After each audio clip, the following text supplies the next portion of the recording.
Well, good evening. Welcome to class number 5 of our CSE class 104. I apologize for my voice. I was preaching in Pennsylvania this week and I overdid it or something. Can't talk very well. We'll try to get this out as well as possible, so listen carefully. We left off talking about the flood in the days of Noah in Genesis chapter 8. Verse number 1 has a very interesting verse. It tells us the waters assuaged. During the flood, all sorts of things were formed. The natural gas was formed. The coal formation would have come in during the flood and because of the flood.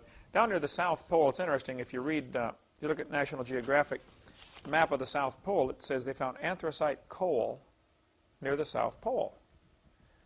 And leaves and all sorts of things found. Well, there's no plants growing on Antarctica, so how do you get coal at the South Pole?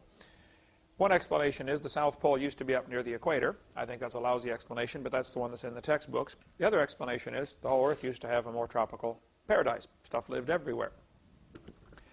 And the continents today is a pure coincidence based upon the water level. If you raise or lower the water, everything changes. And what it was like before the flood, there's absolutely no way to tell, as far as I can figure out. Garden of Eden could have been right here in Pensacola, Florida. Right now it might be under 500 feet of mud. Some people have argued, oh, well, the river Euphrates is mentioned in the Bible as being in the Garden of Eden. That's true. And the river Euphrates is in Baghdad. Well, this river Euphrates is. It doesn't mean it's the same thing. People got off the ark and they probably said, wow, that looks like that river we had before the flood. And they named it the same thing. Just like people came from York and named it New York when they got over here, and New Hampshire and all those kind of things. I was in up near Moscow, Idaho. Well, it's not the same as Moscow, Russia. It just has the same name, that's all. So, after, excuse me. In Genesis chapter 8, verse 1, it tells us, God remembered Noah and every living thing and all the cattle that was with him in the ark, and God made a wind to pass over the earth, and the waters assuaged. Now, many new versions of the Bible have changed this, and I think have messed it up. They say the water receded. Well, this word assuage means to drop down or to sink down, to subside. This is the word used when someone's anger is assuaged. It drops down. It doesn't move away, it just drops down. It's very different. The water assuaged, meaning the water just began to drop down. I suspect what happened is parts of the crust of the earth sank down, sucking the water into the low place. Other places would lift up, forming mountain ranges. If you look at Genesis chapter 8, verse 2, it says, the waters returned from off the earth continually. And after the end of the 150 days, the waters were abated. There are several different stages to the flood. The 40 days of rain, 150 days of the water having dominion or power over the earth, and then 150 days of going down. That's 5 months. So parts of the earth's crust were probably exposed off and on during this year-long flood. Noah was in the ark for a year. The flood didn't necessarily last a year, but Noah stayed in the ark for 1 year. He got in 7 days before it started, and about 13 months total he was actually in the ark. So probably sections of the earth's crust were not inundated, not underwater the whole time. The crust would be bouncing around, floating up and down. Sometimes you might even get a section that would come up and totally dry out for a few months, and maybe even get wind-blown sandstone formed. There's sand, when it blows and drifts like sand dunes, it makes layers. Sometimes there are petrified sand dunes inside layers of sedimentary rock. You have rock, and then sandstone, and then more rock. And the evolutionist says, see, this was above water. Yeah, sure was. You're right about that. Because this couldn't form underwater. Well, I disagree with that. There have been, if you fly over the beach, you'll see right down through the water, you can see the wave action makes all kinds of sedimentation in the water, out under the water. You know, a lot of sedimentation does form. So even during the flood, you may get an awful lot of underwater sedimentation of sand that will then pack and dry out. When it lifts up, it'll become above water level and turn to like a petrified sand dune, sort of. But after the end of the 150 days, the waters were abated. I have highlighted here the words returned from off the earth continually. This is the Hebrew words halak vashab, which means going and returning. This gives the indication the water was leaving and then coming back, and then leaving and coming back, sloshing back and forth. If we filled this building full of water 4 feet deep, and we picked up one end of the building, the water would slosh down to one end, but it wouldn't stay there. It would slosh back and go down and come back and go down. And depending on numerous different features, the surface of the earth, what's going on underneath, the shapes of it, how much water, et cetera, what mountains are in the way, depending on many different features, the water would slosh around for a long time, maybe weeks or months. And there may be, during this time, the last part of a year-long flood, I suspect, is when the mountains were formed. Excuse me. If you have mountains lifting up and valleys sinking down, you would have Earth's crust movement, which may cause earthquakes, causing further tsunamis and tidal waves going back and forth. But sedimentary rock is always laid down horizontally, as in with the horizon, flat. Sedimentary rock would be laid down flat, and then as the mountains lifted up, the water would rush off. This gives it energy. The water then is going to race back and forth. The waves are going to bounce back and forth across the oceans as soon as they run into something. And that would depend on so many factors, the size of the ocean, the distance traveled, the depth of the water, how much energy is put into it. But those waves going back and forth are going to wash off the sediment layers and expose them already at twisted angles and deposit new layers on top.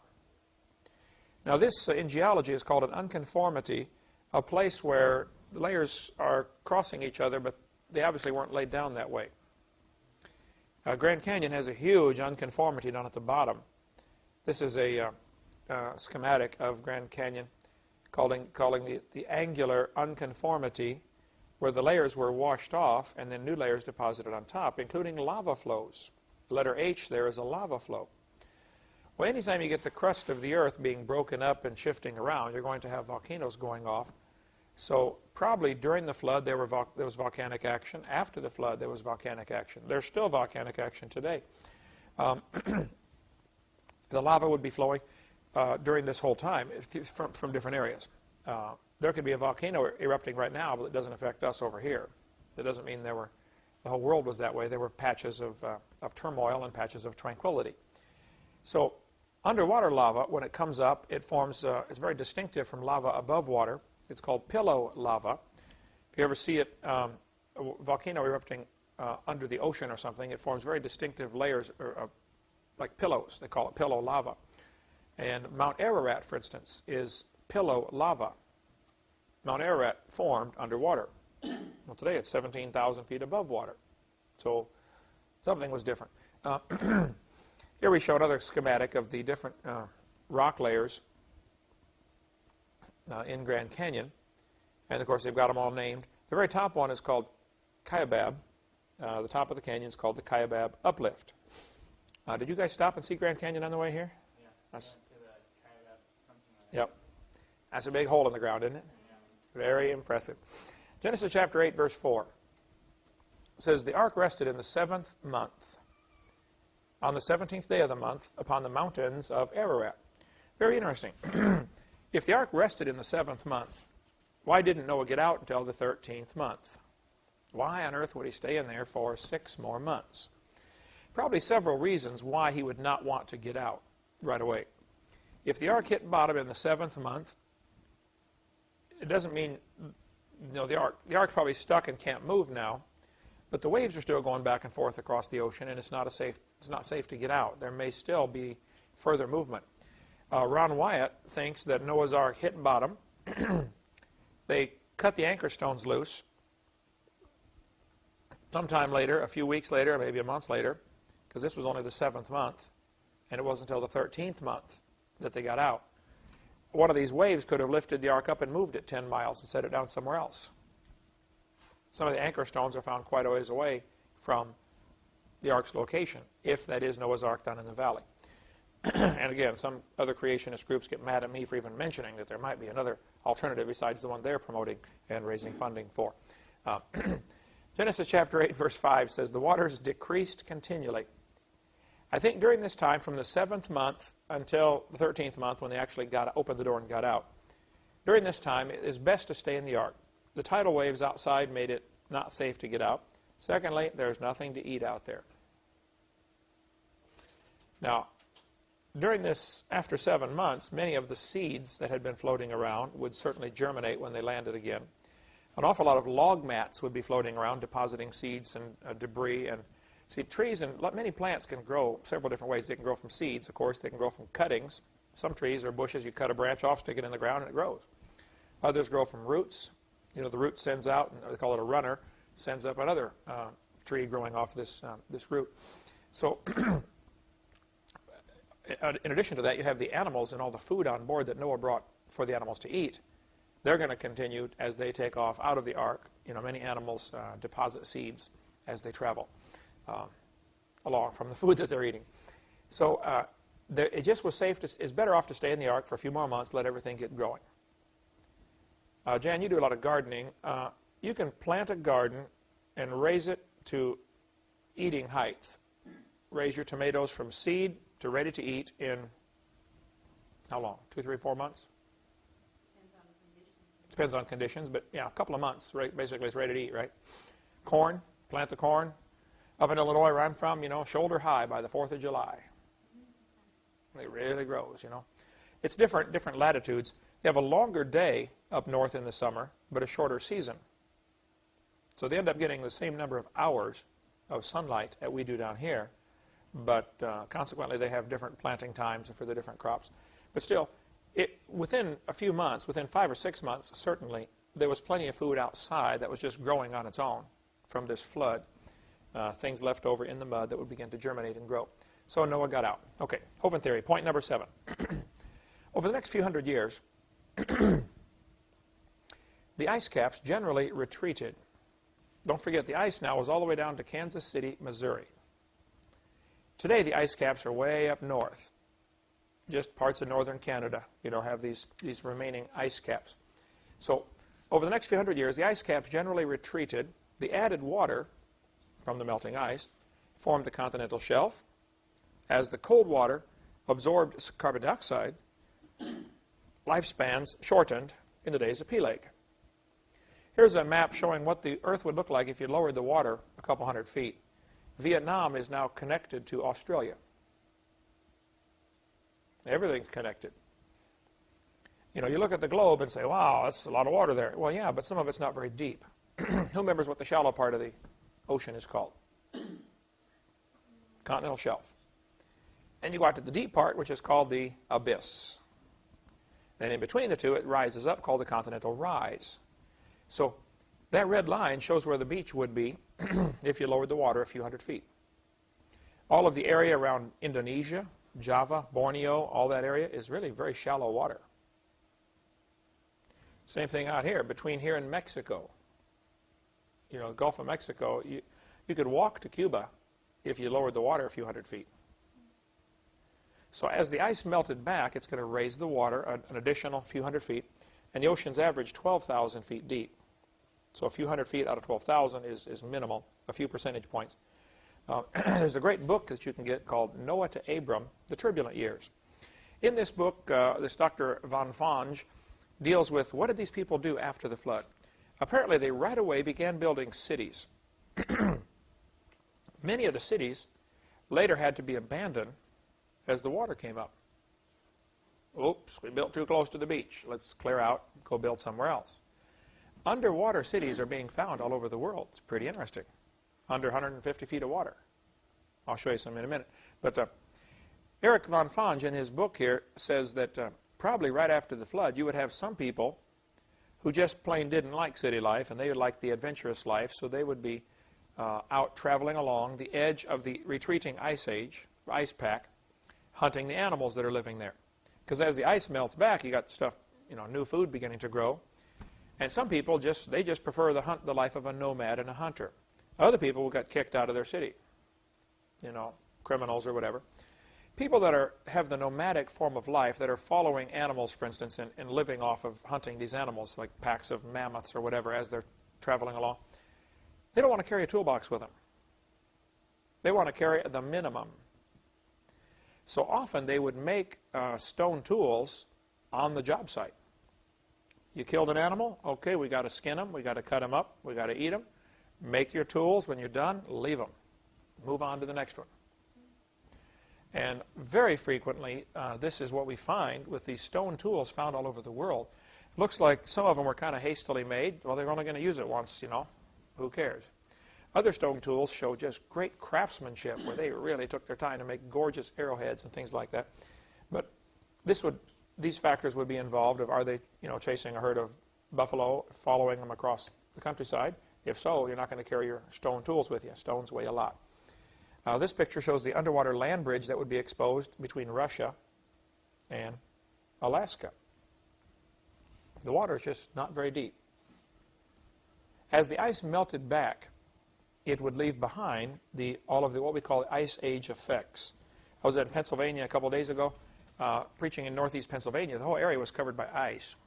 And it's easy to tell if you know what to look for because there are rounded mountains called drumlins. See those on there marked drumlins? When the ice age, when glaciers move across an area, they'll take a mountain and round it off. And when the ice melts back, it leaves a very distinctive feature called a drumlin.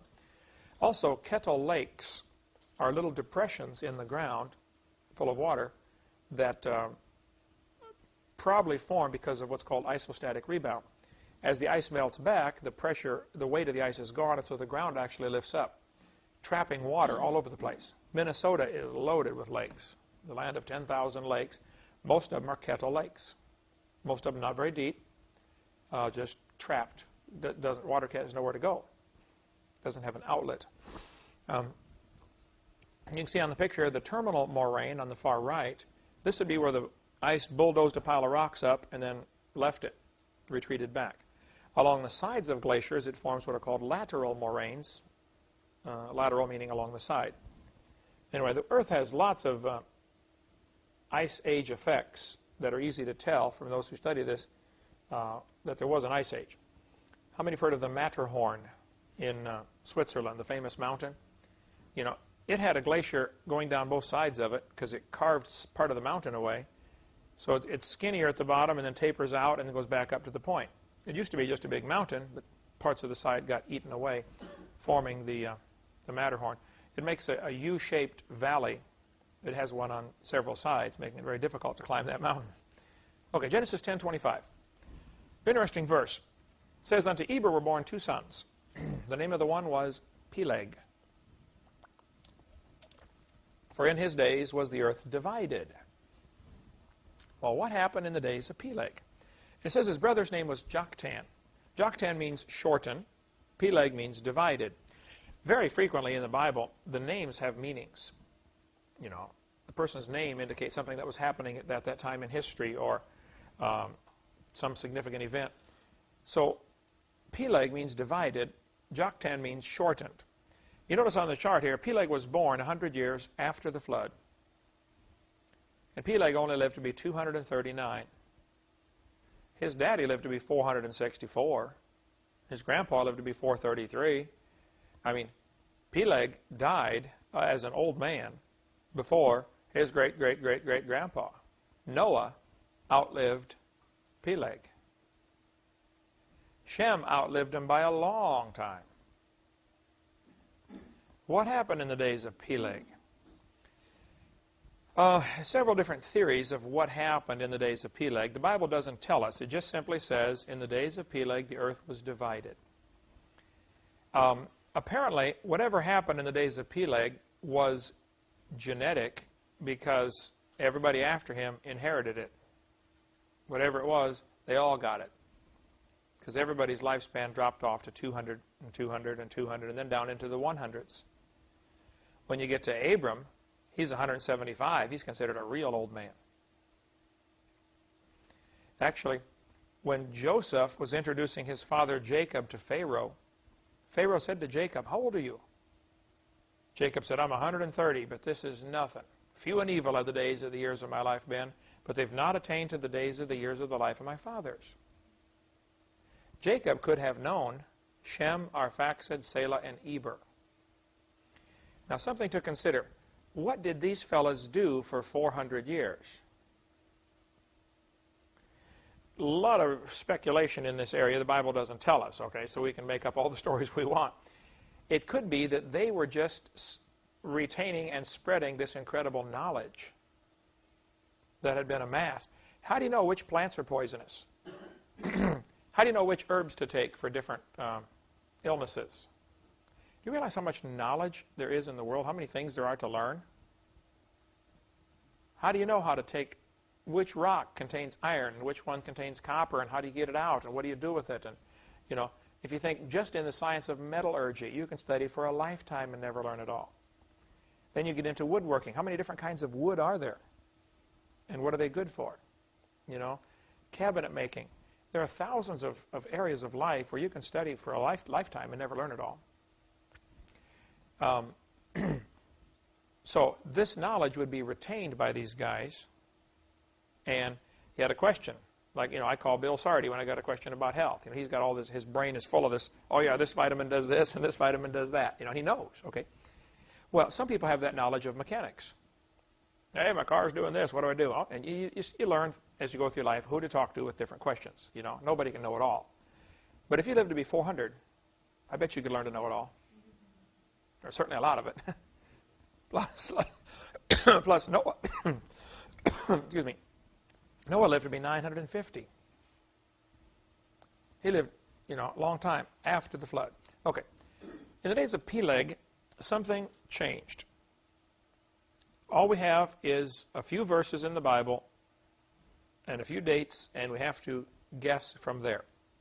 One theory says the languages were divided. Sometime during the days of Peleg, the languages were divided is one theory. The Bible doesn't tell us. You see, I'll back up and show you the picture again. This genealogy chart is showing us the genealogy of Shem. Well, what happened to Ham and Japheth? The Tower of Babel was built by a guy named Nimrod, who's not in this genealogy. He was in a different family. But if you count how many generations it was from Noah to Nimrod, it would have been roughly the same time as the days of Peleg. Even though the Bible doesn't tell us, because it's not giving us the information for that particular family tree, it's giving us Shem's family tree, which is going to lead to Jesus Christ. But Nimrod would have been about the same time as Peleg. And as they built the Tower of Babel, God divided the languages. So one theory, and I think it's very reasonable, is that probably all that happened in the days of Peleg was the earth was divided by languages. Some people say, well, why would this shorten their lifespan? Well, if they had civilization going again, everybody's going pretty good, and all of a sudden it crumbles because now you got 70 or 80 different languages, and a lot of this knowledge is going to be lost. The guy that used to fix your car now speaks a different language. And you don't know how to do it. You know, the guy that knew which herbs fixed which illnesses is now in a different country. And you can't talk to him. And it would take quite some time to learn these languages. At the same time, they're still just rebuilding civilization. It's been 200 years after this flood. There's still an awful lot to rebuild. And you're busy just surviving. You know, people on a Gilligan's Island situation don't have a lot of time to sit around and play cards. I mean, there's a lot to do just to survive. The people that moved out west, you know, in the early days, they had to work 18 hours a day just to live, you know. It takes you 3 hours a day just to cook. Going to have chicken tonight. Well, that means you got to go catch the chicken first. Then you got to clean it, and, you know, it's not just, you know, pop it in the microwave. So that's one theory. The second theory says that the continents moved. I don't believe this one, because if you move a continent just a couple inches, it's going to kill everybody. It's going to create tidal waves and earthquakes. It's going to be devastating. It could be that there was some movement to the continents. There's still movement to the continents today. But it could be that after the flood, the earth settled for hundreds of years. It may still be settling today from that flood 400 years ago. What we see with earthquake activity and stuff like that might just still be leftover remnants from that flood. The earth is still not quite settled into place. Third theory, that says the earth was divided because the water came up. As the ice caps melted back, the water came up and divided the high spots into islands and continents. That is certainly a reasonable theory, and maybe several of these are true. Maybe there's some truth to each of these, I don't know. But If the ice is melting back, what's that doing to the ocean level? It's raising it. What used to be all connected, now all of a sudden, instead of mountains, you now have islands. And the area between becomes filled with water. So that's one theory. The fourth theory says the land was surveyed. By the days of Peleg, they got so many people, they said, look, let's quit fighting over who gets what. Okay, we're going to draw some lines. You know, you get from the tree to the bushes and to the river. You know, here's your property, here's my property. Just like people have done for generations. You know, they divide up the land and they put up a fence and say, you know, this is my side, that's your side. Stay over there. I don't think that would have an effect on shortening lives, but number 3 certainly would. If the water is coming up, it's coming up because of ice melt, which is going to lower the temperature of the water. As water gets colder, it starts to absorb carbon dioxide. When your soda pop gets warm, it loses its fizz. Carbon dioxide is what they put into soda pop to make it fizzy. Okay? If it gets colder, it's going to absorb CO2. As it gets warmer, it loses CO2. So cold water would tend to absorb CO2 out of the oxygen, out of the air, out of the atmosphere. And CO2 is a greenhouse gas that is one of the many things that protects us from radiation. So if they began, 200 years after the flood, began to lose their protection from radiation, that may cause genetic factors to come in, that they begin to live shorter lives because of increased radiation, because of decreased carbon dioxide, chain of events. Okay? So these ice caps are melting back, forming the glacier effects, and raising the oceans. As the oceans get more water in them, 3 things happen. They get wider, deeper, and colder. As the oceans get wider, this is going to create a continental shelf. It appears like that used to be the beach way out there.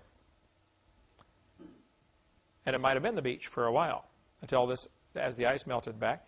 And I suspect in some areas, like in Washington, where I just was in Dry Falls, Washington, there might have been, as the ice was melting back, there might have been a giant lake dammed up. All of a sudden it gets too much water in it, it all flows out. Great Dry Falls, Washington, they say there was more water going over that. There's no water over it now. I mean, it's a dry waterfall. But there was more water going over that at one time than all of the rivers in all of the world combined. Well, probably that was a post-flood ice age lake, and it might have been 100 or 200 years after the flood. All of a sudden, all that water dumps through. It finally got enough melted back. As ice melts, it does funny things. Sometimes you have a glass of Coke with a bunch of ice in it, all of a sudden you hear a noise and it's flipping over. You know, ice does all sorts of strange things as it melts back. And it may have trapped a large lake right there in Dry Falls, Washington, just about 100 miles from Spokane. It's 100 miles to the left, to the west. If you look at this map, you know, the English Channel between England and France is less than 150 feet deep. 150 feet from here to the street. Not even that. That's 300 feet from here to the street. That's 30 miles wide. Get some graph paper and draw a graph showing what 150 feet looks like on 30 miles. It's nothing. France and England and Ireland and Scotland and Wales was probably all part of one big countryside. You could actually walk to Iceland. There might have been some ice dams that broke loose and carved out little valleys later. But there's underwater erosion marks all over the place. Do you see between Norway and Scotland, like that little valley underwater? Right about dead center in the picture. I bet there was some erosion, some water running into the North Sea, and the whole canyon is now underwater. It's filled in. Underwater erosion marks are very common all over the world. As the Atlantic Ocean filled in, it would finally spill backwards into the Mediterranean. Now, let's suppose this happened 200 years after the flood was over. In 200 years, how many people could there be on the earth?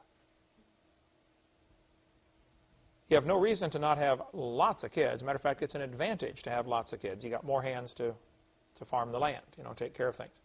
So let's just suppose if they're living to be 400 years old, suppose they're having 40 kids per family, or 50 kids. You do that for 200 years, you got a population of thousands of people already. They're building cities.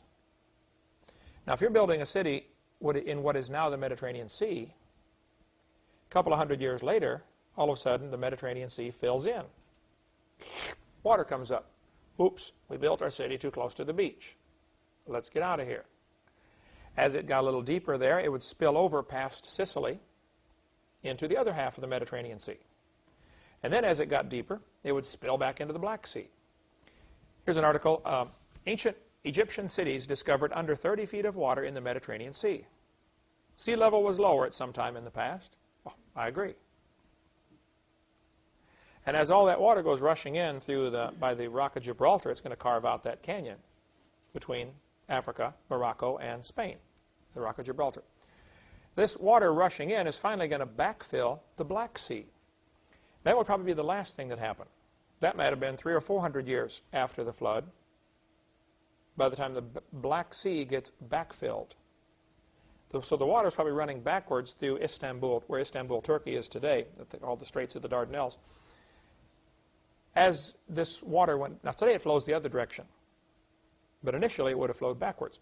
They found all sorts of cities under 150 feet of water in the Black Sea. You can see the old beach line, ancient shoreline on this picture. Well, yeah, I believe the Black Sea was probably smaller and it now has a flooded shelf. No question, not a problem with me. When this was discovered in 2000, the summer of 2000, the scuba divers discovered cities under 150 feet of water. Articles came out all over the paper. They said, oh, we have finally found evidence for Noah's flood. No, this is not evidence for Noah's flood. And they said, see, this city flooded and everybody drowned, and this is probably where the legend came from for Noah and the flood. Because it was a local little flood over there in the Black Sea. No, duh. Noah's flood was a worldwide flood. So I think the continental shelf and all continental slope and all that stuff and continental rise is best explained by the ice caps melting back. Okay. Today, we still see the Earth showing effects of this devastating flood. Just about everything we see in the world can remind us of this flood. The hills, the valleys, the natural gas, the fossils, the coal, the oil. There are reminders everywhere to remind us of God's judgment. When you find a herd of dinosaur bones, you ought to conclude, you know, there was a disaster. This place was wrecked. But instead, Satan has twisted this where people see Grand Canyon and they think of millions of years instead of seeing Grand Canyon and thinking of flood. Satan has blinded the minds of those. Of course, some of them don't want to believe anyway, so they would welcome any opportunity to doubt God's Word. There's a canyon I saw when I was in Idaho, a little bitty creek flowing at the bottom of this massive canyon that flows right into the Snake River. And you can just see flood written all over this place if you're willing to look for it. This type of topography in this picture from Reader's Digest Atlas of the World shows what is called karst topography, where you have caves up in the upper left-hand corner. The caves, the limestone, erodes pretty quickly. Limestone is very susceptible to acid. If you put muriatic acid, which is hydrochloric acid, which your stomach produces, if you put it on concrete, it'll dissolve it. You can use muriatic acid, which you can buy at a swimming pool supply house for $2 or $3 a gallon. Sprinkle it on concrete, it'll start to eat the concrete away. And you can clean concrete or you can clean ceramic tile with this. Be sure to use a lot of ventilation. You don't want to breathe that stuff. You take a whiff of that, it'll burn your nasal cavities, clear down to your toenails. But somebody's going to write and say, oh, Hovind stupid. He thinks toenails are connected to the nasal cavities. No, I don't. It's a joke, okay? Lighten up. I taught anatomy. I know they're not connected. But people ridicule me over the silliest thing. Anyway, the coal is often found in layers. They use strip mining to dig the coal out. Layer of dirt, layer of coal, another layer of dirt, another layer of coal. I think the best explanation for the karst topography and all of the topography of the oceans, of the world, of the Earth's crust, is the flood. There's a great book by Walt Brown called about the hydroplate theory. His version of the flood, or his description of it, is slightly different than mine. But He does not believe there was a canopy before. I think there had to be for several reasons, but he still has a great book, and I recommend it. I tell people I learned years ago to eat the meat and spit out the bones. You know, I can learn things from some people and not believe everything they believe. I can learn things from a Mormon and Jehovah's Witness and a Buddhist. You know, that's perfectly fine. You can learn stuff from everybody. This is an interesting fossil. We're going to close here with this. There's a picture of a fish eating another fish. Either that or the little one is a dentist, I don't know. But neither one of them thought they were going to die that day.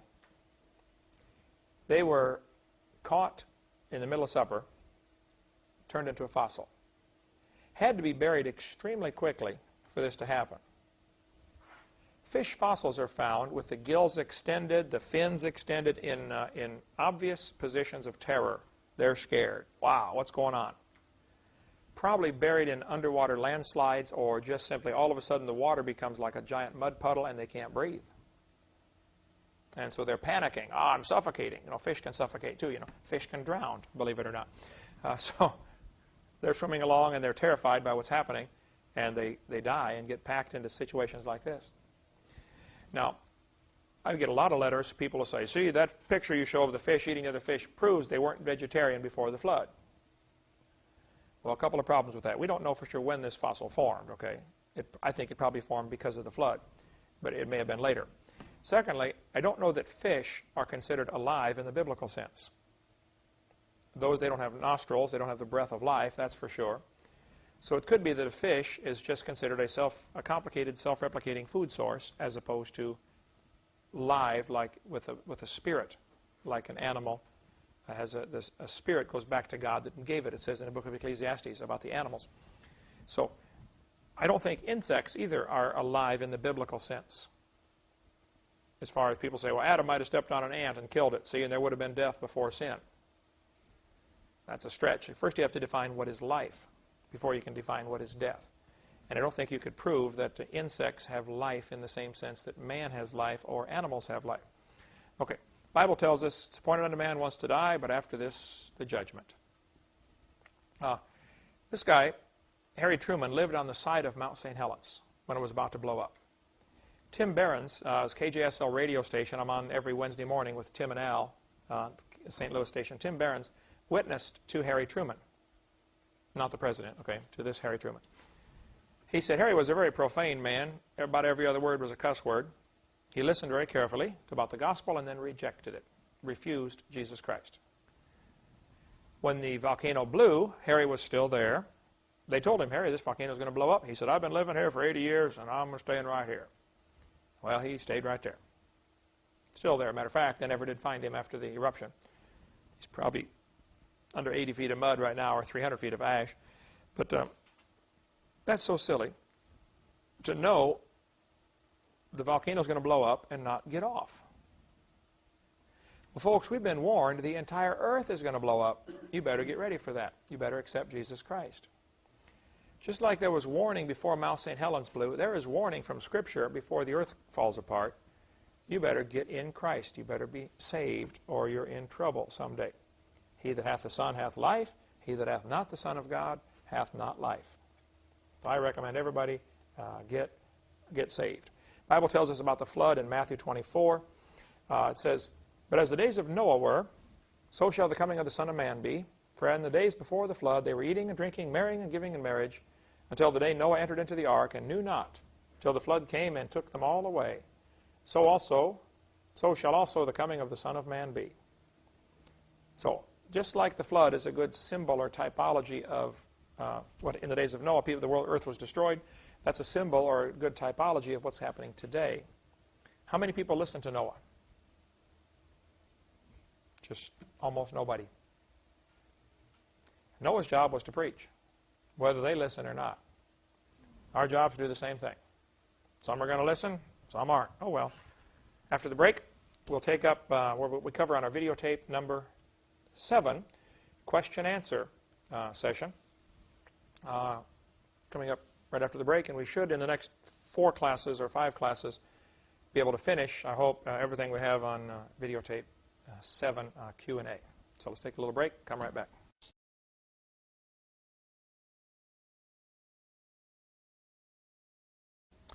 All right, welcome back. Now we're going to start into what is on our seminar part 7 question-answer session. This is where we throw everything else we don't have time to cover in our seminar. The pot pie, the leftovers, all goes into this, things I didn't have time or didn't have interest in covering in the seminar. So we're going to cover a wide variety of topics in no particular order. If you're trying to put order to this, good luck. If you do get a good order to it and can write an outline, send it to me. I'll use it, okay? Because we don't have one for part 7. Ecclesiastes chapter 7. Solomon said, I applied my heart to know and to search and to seek out wisdom and the reason of things. I think it's interesting that God made the brain so that it can store information. And also, He gave us a curiosity to want to know things. There's just a lot of things to learn in this world, and it's exciting to learn, okay? 1 Peter chapter 3 says, be ready always to give an answer. One of our jobs as Christians, as children of God, is to be able to give an answer to those who would like to know. We need to study, according to 2 Timothy 2:15. Study to show ourselves approved unto God, a workman that needeth not to be ashamed, rightly dividing the word of truth. Okay, first question we're going to cover, because I get this all the time in my debates and stuff. The skeptics will say, well, don't all scientists believe in evolution? What they're trying to imply by that is, since you don't believe in evolution, you can't be a scientist. If your definition says, in order to be a scientist, you have to believe in evolution, then, if that's the way you're going to define it, then of course all scientists believe in evolution, by your definition. But who decides who's a scientist anyway? I mean, who's making this call? Is there a committee someplace that's voting on this? Who makes the decision? Of course, according to the Mormons, you can't be godly unless you're a Mormon. And according to the Jehovah's Witnesses, you can't be godly unless you're one of them. I mean, every group does this. And the scientists often are no different. They think, well, you can't be a scientist unless you believe in evolution. So therefore, if you don't believe in evolution, you are not a scientist. In John chapter 7, in verse number 40, very interesting passage here, and I'll watch this carefully. Many of the people, therefore, when they heard this saying, said, of a truth, this is the prophet. Others said, this is the Christ. But some said, shall Christ come out of Galilee? Hath not the Scripture said that Christ cometh of the seed of David and out of the town of Bethlehem where David was? So there was a division among them, among the people because of him. And some of them would have taken him, but no man laid hands on him. Then came the officers to the chief priests and Pharisees, and they said unto them, why have ye not brought him? And the officers said, never man spake like this man. Then answered them the Pharisees, are ye also deceived? Have any of the rulers or of the Pharisees believed on him? This people who knoweth not the law are cursed. Okay, let's stop right here and look at some of the logic here. The people divided over a question. I thought the Bible says Christ comes out of Bethlehem and this guy comes out of Galilee. Right away, they're arguing about the wrong subject, aren't they? They didn't have all the knowledge they needed to make this argument. Jesus did come from Bethlehem, didn't he? He's born in Bethlehem. He grew up in Galilee. So when the Scripture said he comes out of Bethlehem, it's exactly correct. So here they are arguing about the wrong subject, vehemently, divided over this, okay? Then the chief priests sent the officers to get him. Why didn't they go? I see this all the time in debates, or in seminars.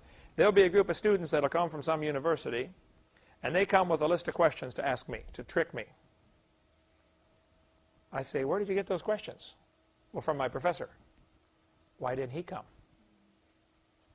He sends the students. I answer all their questions. They leave confused. They go back to their professor, and then he makes fun of them for being so stupid that they couldn't trick me.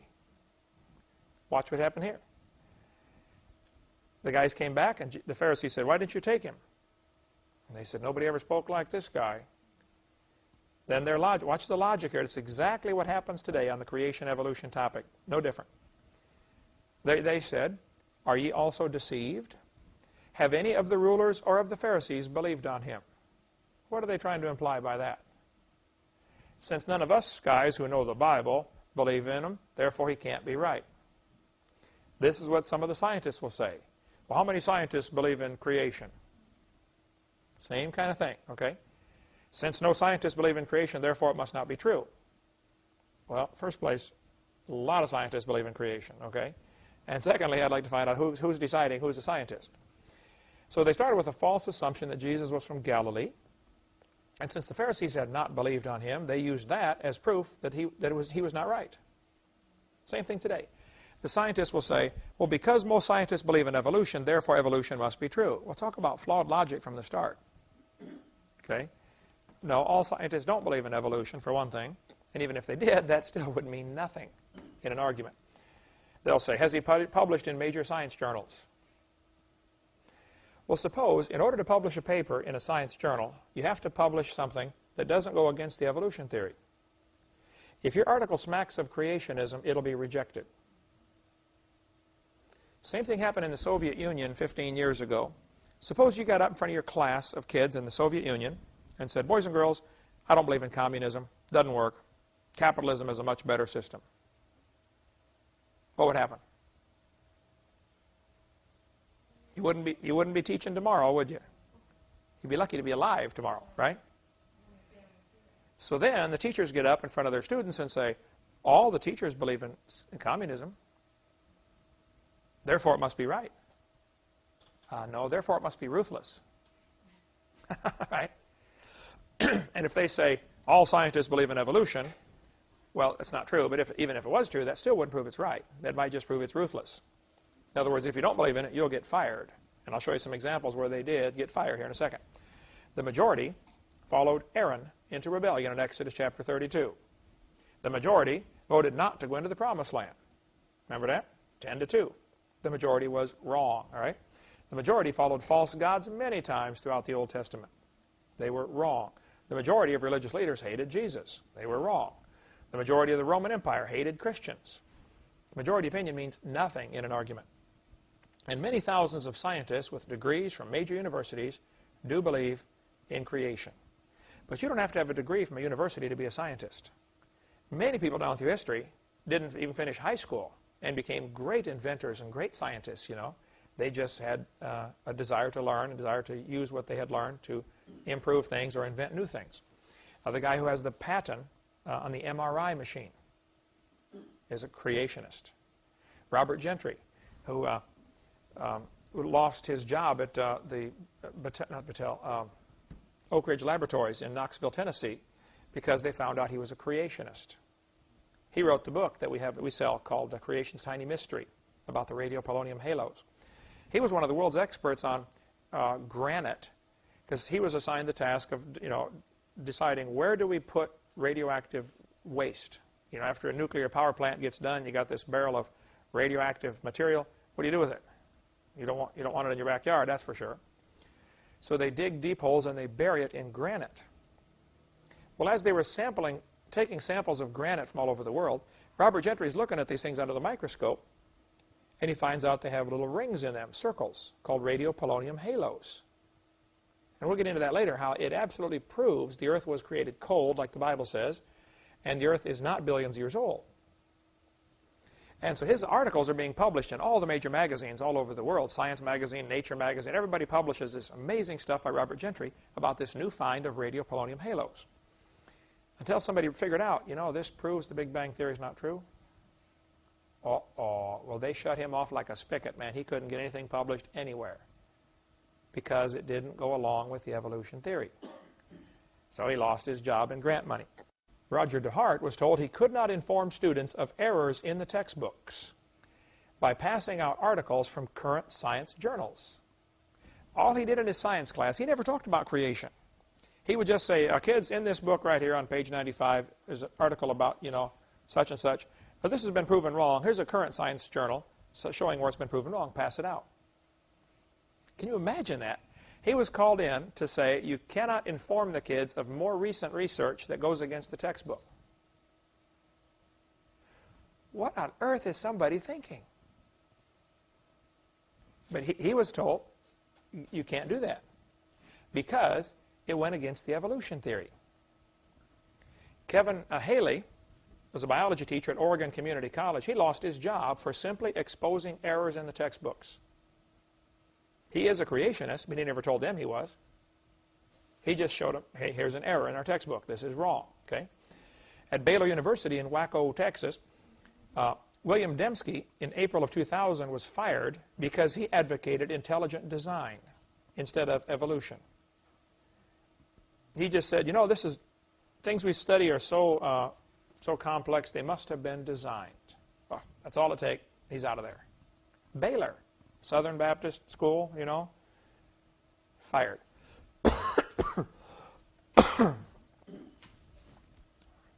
Forrest Mims was a science writer for 20 years. He published articles in National Geographic, in Science Digest, the American Journal of Physics. 60 magazines and newspapers published his articles. He was denied a job as a writer for Scientific American because he was a creationist. Subjects he would write on were not even involving creation or evolution. But because he believed in creation, he couldn't even write on other topics. Then the scientists turn around and say, well, how many creationists are writing for major magazines? Well, duh, yeah. How many capitalists are teaching in Soviet Union? You know, it's the same thing. No difference whatsoever. Rod LeVake in Faribault, Minnesota, was reassigned to a different position because he even raised doubts about Darwin's theory. Don't even make the kids question this. If you do, you're not qualified to be a biology teacher. Get that guy out of biology class. Put him somewhere else. The guy that wrote the book that we carry, Pandas and People, oh, excuse me. One of the authors of that book was a major biology teacher for years at Sanford or one of the San Francisco colleges. When he got saved, he used to write textbooks about evolution. Textbooks that people would use in schools about evolution. When he got saved and became a creationist, they tried to fire him. But because he had 20 years, he was tenured professor, they couldn't fire him, so they reassigned him as a lab assistant. Usually college juniors and seniors are the lab assistants. Here, go wash these test tubes, you know, clean this mess up. The guy had written books about evolution, but once he became a creationist, oh, he's out the door. Okay, you can no longer be a scientist if you don't believe in evolution. This is the logic that we have to face. John chapter 7. Shall Christ come out of Galilee? They're arguing about the wrong thing. So when they say, don't all scientists believe in evolution? I'm sorry, they're arguing the wrong subject. The average person can see the truth. Many of the people, therefore, said, when they heard this saying, said, of a truth, this is the prophet. Others said, this is the Christ. But some said, shall Christ come out of Galilee? See, the Pharisees didn't believe in him, but the common person could see. The average ordinary person with half a brain and normal intelligence can see evolution is not true. It can't happen. But the scientists get together and say, oh, well, all scientists believe in it, and if you don't believe in it, you're going to be fired, by the way. You know, go get them evolution, you know. That's what's going on. Okay. Some of them would have taken him, but no man laid hands on him. Same thing today. There are some people who teach evolution and believe in evolution that would love to have anybody that doesn't believe it. They hate people like me. I get hate mail all the time. You know, it's hilarious to read some of the stuff. Nearly always unsigned. One guy wrote a letter to some great preacher years ago. Just one word on the letter. Fool! Sent it to the preacher. The preacher got up that night in front of this, I think it was Billy Sunday or something. He got up in front of this crowd of 10 or 15,000 people and said, well, I get letters all the time that are anonymous, but I finally got one that he signed his name but forgot to write the letter. The Pharisee said, why have you not brought him? Why didn't you bring him to us? Yeah, the professors send their students to do the dirty work. They didn't go themselves. And scientists today and evolutionists today will try to use the law to silence creationists. They'll try to pass a law or try to twist a law to say you can't talk about creation in schools. Rather than just deal with the subject, if evolution is so true, prove it to us and we'll shut up. Just prove it. Show us the evidence. Are you also deceived? Translated means, are you stupid? Have any of the rulers or the Pharisees believed on him? In other words, hey, all scientists believe it, therefore it must be true. John 7:49 says, but this people who knoweth not the law are cursed. What are they trying to imply by that? You're stupid, we're smart. Can you read that into that pretty easily? We're smart, you're dumb. I get this attitude all the time when I do debates. And I have people get up and they'll say, you know, the evolutionist will say, well, the average person doesn't understand the complexity of this topic. And I'll say to the audience, now folks, let me translate what he just said. What he just said is, you're stupid, he's smart. You're too dumb to understand. And then I'll say, how many of you believe that that's what he just implied? And every hand goes up, you know. Of course that's what he implied. You know, I'm smart, you're too dumb to understand, you know, the complexity of evolution. Basically, if you disagree with me, you must be dumb. That's what they're trying to not say. Nicodemus saith unto them, he that came to Jesus by night, being one of them, doth our law judge any man before it hear him? And knoweth not what he doeth? And knoweth what he doeth? They answered and said unto him, art thou also of Galilee? Search and look, for out of Galilee ariseth no prophet. Again, arguing about the wrong subject. But even some of the non-believers had sense enough to listen to reason, like Nicodemus, and think about the other side. Go home and think about it. If you're a scientist and you believe in evolution, that's certainly your privilege. You have the right to do that. But at least think about what the other people are saying. Think about the creationist view. Don't just discount it. There is probably more peer pressure in the scientific community than there is in the average 5th grade class. You know, 5th graders, they got to wear the right clothes because of their friends, you know, or 7th graders, you know. They're scared of peer pressure. What are my friends going to think? Scientists are much worse at that. There's peer pressure in the scientific community. We need somebody with some backbone to say, I don't care what anybody says, you know. I'm doing what's right. Here's a list of some of the major scientists of the past who were creationists. Nearly every branch of science in the world was started by somebody who believed in creation. Francis Bacon invented our scientific method. He was a creationist. Johann Kepler, the great astronomer, was a creationist. I won't read them all to you, but there are thousands and thousands of people who are creationists. Cotton Mather, the physician, was a creationist. John Woodward, paleontology. Now, people began to use the research of these guys and twist it into evolution. And some of these guys were old Earth compromisers. They believed there was a creator, but thought maybe the Earth was millions of years old, especially those in the early 1800s, when it really became a lot of peer pressure to teach the Earth was old and try to fit it into the Bible with the gap theory and the day-age theory. That started way before Darwin, early 1800s. Carolus Linnaeus, who invented our classification system that we still use today, you know, kingdom, phylum, class, order, family, genus, species. He was a creationist. All through history, you can see these people were creationists. John Dalton, George Cuvier, he was a compromiser, but many of these folks, they believed, look, there had to be a creator. And they started whole branches of science that are still in existence today. A lot of geologists were creationists. Samuel Morse invented the telegraph and the Morse code invented the Morse code anyway. Charles Babbage, operations research, computer science, wouldn't have computers if it weren't for the research of guys like this that were creationists. Louis Agassiz did a lot of study on glaciers, was a creationist. Today, Stephen Gould, the Marxist communist professor at Harvard University, works in the Agassiz Museum, named after a creationist.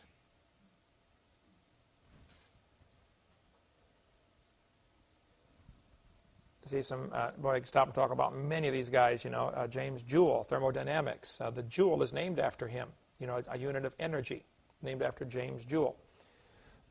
Louis Pasteur, pasteurized milk. Any milk carton, I'll remind you of creation. If you see pasteurized down there, from Louis Pasteur's name. James Clerk Maxwell, electrodynamics, statistical thermodynamics. All through history, these folks were creationists. I'll just page down real slowly and let you look at some of the names. Andros Fleming. Wilder Smith had 3 doctoral degrees in sciences, was a creation science pioneer, and spoke prolifically on creation, just died here recently. So, many people today are scientists and are creationists. Many people are actually afraid to let people know they're creationists for fear they'll lose their job. Because it does happen. Okay, there is a discrimination against creationists. Okay, next question. What about separation of church and state? Well, there's no such phrase in the Constitution. There's no such thing as separation of church and state. That sentence was used by Thomas Jefferson in a letter written to Pastor Danbury, a Baptist in Dayton, Connecticut in 1802. Jefferson said, "The First Amendment has erected a wall of separation between church and state." By the way, wallbuilders.com, David Barton has a great ministry. He said that wall is a one-dimensional wall. It keeps government from running the church, but it makes sure that Christian principles will always stay in government. The same day they voted in the amendments to the Constitution, the 10 amendments, including the First Amendment, same day they voted to give $500 to a Catholic priest to help the Indians in St. Louis. Well, now, obviously these guys weren't thinking of total separation between church and state, were they? Same guys, same day, voted that money to a Catholic priest. Okay. Lots more on separation of church and state on video number 4. It's perfectly fine, though, for the church to influence the state. They're supposed to try to influence the state. What's happened in the last 100 years particularly, many churches have given up being churches and become corporations. Once a church becomes a 501c3 corporation in order to give a tax write-off, that's their excuse, and it goes back to the love of money, root of all evil. They are now not really a church anymore. They're an agent of the state. See, the state gives corporations the right to exist. God gives his church the right to exist. And one of the dumbest things any church could do would be to become a 501c3 corporation. We cover lots more of that on video number 5 of our series about churches incorporating. Major mistake. And it's easy to get out of, to undo that. You can contact Pastor Mooneyhan if you want more information on how to get unincorporated. His number is 352-498-0384. I call him about once a week, with different questions on things. He's coming here tomorrow, as a matter of fact. Okay, next week we'll take up more questions and answers from our frequently asked question section, what's on our videotape number 7, and try to finish in the next 4 or 5 weeks, whatever we've got left in this class, and get everything done on our Q&A. Thanks for joining us. See you next week. Got off the ark, and they probably said, wow, that looks like that river we had before the flood. And they named it the same thing. Just like people came from York and named it New York when they got over here, and New Hampshire and all those kind of things. I was in up near Moscow, Idaho. Well, it's not the same as Moscow, Russia. It just has the same name, that's all. So, after, excuse me. In Genesis chapter 8, verse 1, it tells us, God remembered Noah and every living thing and all the cattle that was with him in the ark, and God made a wind to pass over the earth, and the waters assuaged.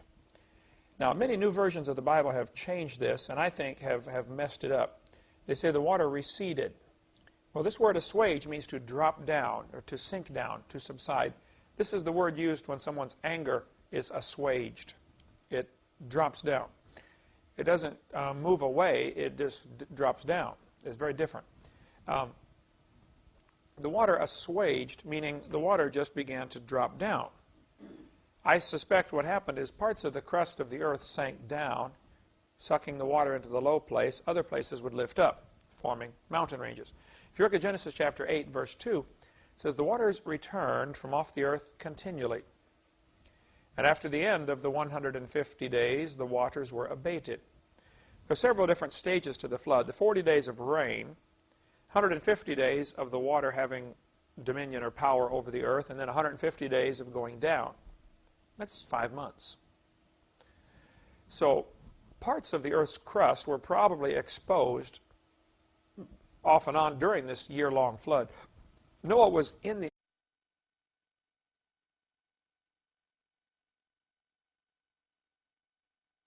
Well, good evening. Welcome to class number 5 of our CSE class 104. I apologize for my voice. I was preaching in Pennsylvania this week, and I overdid it or something. Can't talk very well. We'll try to get this out as well as possible, so listen carefully. We left off talking about the flood in the days of Noah in Genesis chapter 8, verse number 1. It has a very interesting verse. It tells us the waters assuaged. During the flood, all sorts of things were formed. The natural gas was formed. The coal formation would have come in during the flood and because of the flood. Down near the South Pole, it's interesting. If you read, you look at National Geographic map of the South Pole, it says they found anthracite coal near the South Pole. And leaves and all sorts of things found. Well, there are no plants growing on Antarctica, so how do you get coal at the South Pole? One explanation is the South Pole used to be up near the equator. I think that's a lousy explanation, but that's the one that's in the textbooks. The other explanation is the whole Earth used to have a more tropical paradise. Stuff lived everywhere. And the continents today is a pure coincidence based upon the water level. If you raise or lower the water, everything changes. And what it was like before the flood, there's absolutely no way to tell, as far as I can figure out. Garden of Eden could have been right here in Pensacola, Florida. Right now it might be under 500 feet of mud. Some people have argued, oh, well, the river Euphrates is mentioned in the Bible as being in the Garden of Eden. That's true. And the river Euphrates is in Baghdad. Well, this river Euphrates is. It doesn't mean it's the same thing. People ark for a year. The flood didn't necessarily last a year, but Noah stayed in the ark for 1 year. He got in 7 days before it started, and about 13 months total he was actually in the ark. So probably sections of the Earth's crust were not inundated, not underwater the whole time. The crust would be bouncing around, floating up and down. Sometimes you might even get a section that would come up and totally dry out for a few months, and maybe even get wind-blown sandstone formed. There's sand, when it blows and drifts like sand dunes, it makes layers. Sometimes there are petrified sand dunes inside layers of sedimentary rock. You have rock, and then sandstone, and then more rock. And the evolutionist says, see, this was above water. Yeah, sure was. You're right about that. Because this couldn't form underwater.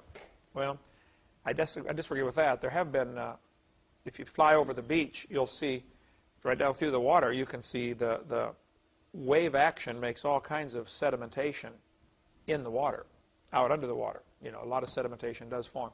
So even during the flood, you may get an awful lot of underwater sedimentation of sand that will then pack and dry out. When it lifts up, it'll become above water level and turn to like a petrified sand dune, sort of. But after the end of the 150 days, the waters were abated. I have highlighted here the words returned from off the earth continually. This is the Hebrew words halak vashab, which means going and returning. This gives the indication the water was leaving and then coming back, and then leaving and coming back, sloshing back and forth. If we filled this building full of water 4 feet deep, and we picked up one end of the building, the water would slosh down to one end, but it wouldn't stay there. It would slosh back and go down and come back and go down. And depending on numerous different features, the surface of the earth, you know, what's going on underneath, the shapes of it, how much water, et cetera, what mountains are in the way, depending on many different features, the water would slosh around for a long time, maybe weeks or months. And there may be, during this time, the last part of a year-long flood, I suspect, is when the mountains were formed. Excuse me. If you have mountains lifting up and valleys sinking down, you would have Earth's crust movement, which may cause earthquakes, causing further tsunamis and tidal waves going back and forth. But sedimentary rock is always laid down horizontally, as in with the horizon, flat. Sedimentary rock would be laid down flat, and then as the mountains lifted up, the water would rush off. This gives it energy. The water then is going to race back and forth. The waves are going to bounce back and forth across the oceans as soon as they run into something. And that would depend on so many factors, you know, the size of the ocean, the distance traveled, the depth of the water, how much energy is put into it. But those waves going back and forth are going to wash off the sediment layers and expose them already at twisted angles and deposit new layers on top. Now this in geology is called an unconformity, a place where the layers are crossing each other, but they obviously weren't laid down that way. Grand Canyon has a huge unconformity down at the bottom. This is a schematic of Grand Canyon calling the angular unconformity, where the layers were washed off and then new layers deposited on top, including lava flows. The letter H there is a lava flow. Well, anytime you get the crust of the earth being broken up and shifting around, you're going to have volcanoes going off. So probably during the flood there was volcanic action. After the flood there was volcanic action. There's still volcanic action today. The lava would be flowing during this whole time from different areas. There could be a volcano erupting right now, but it doesn't affect us over here. That doesn't mean the whole world was that way. There were patches of turmoil and patches of tranquility.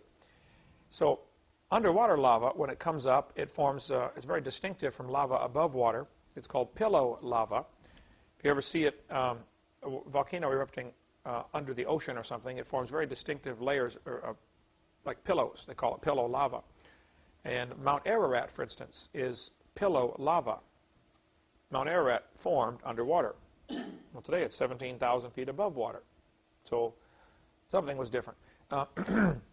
Here we show another schematic of the different rock layers in Grand Canyon.